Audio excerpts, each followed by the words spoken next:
BMC ने राज्य सरकार को 500 वर्ग फुट तक का प्रॉपर्टी टैक्स माफ करने का प्रस्ताव भेजा था। इसी प्रस्ताव पर राज्य सरकार ने 1 जनवरी 2022 को मुंबई में 500 वर्ग फुट तक के घरों पर प्रॉपर्टी टैक्स माफ करने का फैसला किया है। यह निर्णय मुख्यमंत्री की उपस्थिति में आयोजित नगर विकास विभाग की बैठक में लिया गया है। इसी आधार पर मीरा भाईंदर की विधायक गीता जैन ने मीरा भाईंदर की मेयर ज्योत्सना हसनाले को पत्र लिखकर सरकार से मीरा भाईंदर में 500 वर्ग फुट तक के मकानों के लिए प्रॉपर्टी टैक्स में छूट देने का अनुरोध किया है।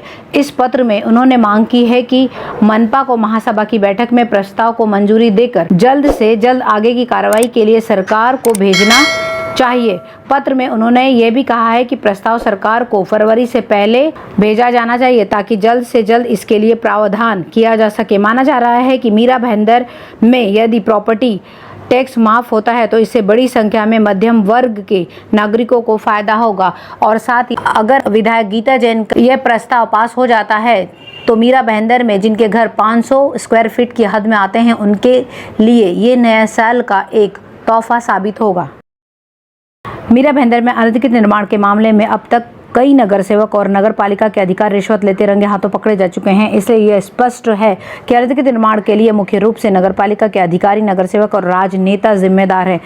अनधिकृत निर्माण में शहर में भारी मुनाफा कमाया जा रहा है और हजारों घर खरीदारों को धोखा दिया जा रहा है। इसके अलावा शहर की बुनियादी नागरिक सुविधाएं भी बहुत तनाव में हैं। अनधिकृत निर्माण तत्काल धन कमाने और सही मतदाता प्राप्त करने का एक तरीका है। एक स्थानीय प्राधिकरण के साथ साथ महाराष्ट्र नगर पालिका अधिनियम के तहत अनधिकृत निर्माणों पर कार्रवाई करने के लिए नगर पालिका जिम्मेदार है। लेकिन पालिका जानबूझकर न सिर्फ निजी व सरकारी बल्कि नगर पालिका की जमीन में अवैध निर्माण को भी गिराने से बचा रही है। जहां सरकारी विभागों के पास अतिक्रमण हटाने की व्यवस्था नहीं है, वहीं नगर पालिका सरकारी जमीन पर अतिक्रमण करवा रही है। लेकिन वहीं सरकार जमीन पर अतिक्रमण करने वालों में टैक्स वसूल रही है। लाइट, साथ ही पानी, इलेक्ट्रिसिटी, शौचालय, फुटपाथ, गटर, सड़क, हॉल आदि भी मुहैया करा रही है।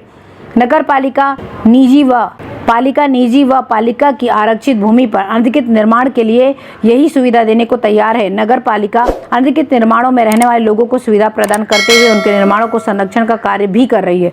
अनधिकृत निर्माणों में रहने वाले लोग स्थानीय नगर सेवक और विधायकों के मतदाता बनते हैं। अनधिकृत निर्माण लगातार वोटों के लिए सुरक्षित है। यदि कार्रवाई की जाती है इन पर तो यही अस्थायी होते हैं, फिर भी वही निर्माण खड़े हैं। यह सुनिश्चित करना है वार्ड अधिकारी की जिम्मेदारी है कि कोई अनधिकृत निर्माण न हो। यदि इस पर अनधिकृत निर्माण है तो वह स्वयं उस पर कार्रवाई करे। वार्ड में IT इंस्पेक्टर, कनिष्ठ अभियंता द्वारा अनधिकृत निर्माणों की लगातार समीक्षा की जानी चाहिए। लेकिन वार्ड अधिकारी कार्रवाई करने के बजाय आयुक्त के आदेश के आधार पर उपायुक्त को निर्माण पूरा करने की अनुमति दे रहा है। अनधिकृत बिल्डर्स अदालत में जाते हैं और आदेश प्राप्त करते हैं और छुट्टी पर रिहा कर दिए जाते हैं। मुंबई हाईकोर्ट में अनधिकृत निर्माण के खिलाफ कार्रवाई के आदेश के बावजूद नगरपालिका का कानूनी विभाग कोई ठोस कार्रवाई नहीं करता है। अवैध रूप से काम करने वाले डेवलपर्स को ब्लैकलिस्ट नहीं किया जा रहा है। इसका यही मतलब है सामने की नगर पालिका इस करप्शन में पूरी तरह से शामिल है।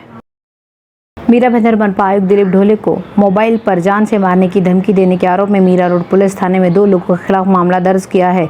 इन दोनों ही आरोपियों का आयुक्त ढोले के कई से उनके गांव बारामती में विवाद चल रहा है। ढोले का उस विवाद से कोई लेना देना नहीं है। आरोपियों की मंशा है कि इसमें ढोले मध्यस्थता करके विवाद को समाप्त कराए, लेकिन आयुक्त ढोले का इस विवाद से कोई संबंध नहीं होने के कारण वे इसे अनदेखा कर रहे हैं। इस कारण दोनों आरोपियों ने अपने मोबाइल से ढोले को गाली गलौज कर अपमानित किया है और जान से मारने की धमकी भी दी है।